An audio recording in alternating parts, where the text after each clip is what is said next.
Isang mapagpalang araw po sa ating lahat. Ako po si Nicole Castillo and welcome po sa ating daily devotion. So, ang topic po natin ngayon is primary cost. So, the primary cost refers to God's as the divine, invisible, and ultimate cost behind everything that happens. This concept affirms God's sovereignty in all events. Nothing is random or outside his control. Though he often works through secondary causes like people, nature, or circumstances, God remains the one who directs all things accordingly to his wise and holy will. This truth doesn't make us robots. It gives us confidence that history and our lives are not in the hands of chance but in the hands of faithful God who works all things together for His glory and our good. So, ayon po sa Genesis chapter 50 verse 20, you intended to harm me, but God intended it for good to accomplish what is now being done, the saving of many lives. So, ayon po sa ating katuruan, God is primary cause of all things. So, ibig sabihin, si God ang pinakaugat ng lahat ng nangyayari.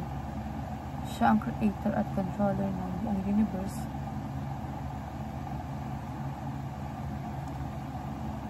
So, walang event sa mundo, maliit man o malaki, na hindi dumaan sa kanyang kapangyarihan at plano.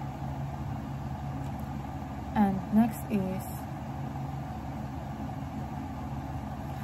God does not play dice or game for chance. So, God not play dice or game of chance. So, hindi basta-basta nag-decide si God ng parang random lang o sortihan. Wala sa kanya yung tingnan natin kung anong mangyayari. Lahat ng kills niya ay may tiyak na layunin at direction. And next is, God uses evil, suffering, and death for His purpose. So, kahit yung mga bagay na masakit, masama, o nakakatakot, nagagamit pa rin ni God para sa mga malaking kabutihan. So, hindi siya talo ng kasamaan. Ginagawa niya itong bahagi ng kanyang mas grand na plano para magdala ng kaluwalhatian sa kanya at kabutihan sa kanyang mga anak. So, sa applications naman po, rest in God's control, nothing happens outside His plan, and relies in God's wisdom even when life feels uncertain, and respond with worship. God is working all things for His glory. And ayun lang po, maraming salamat po.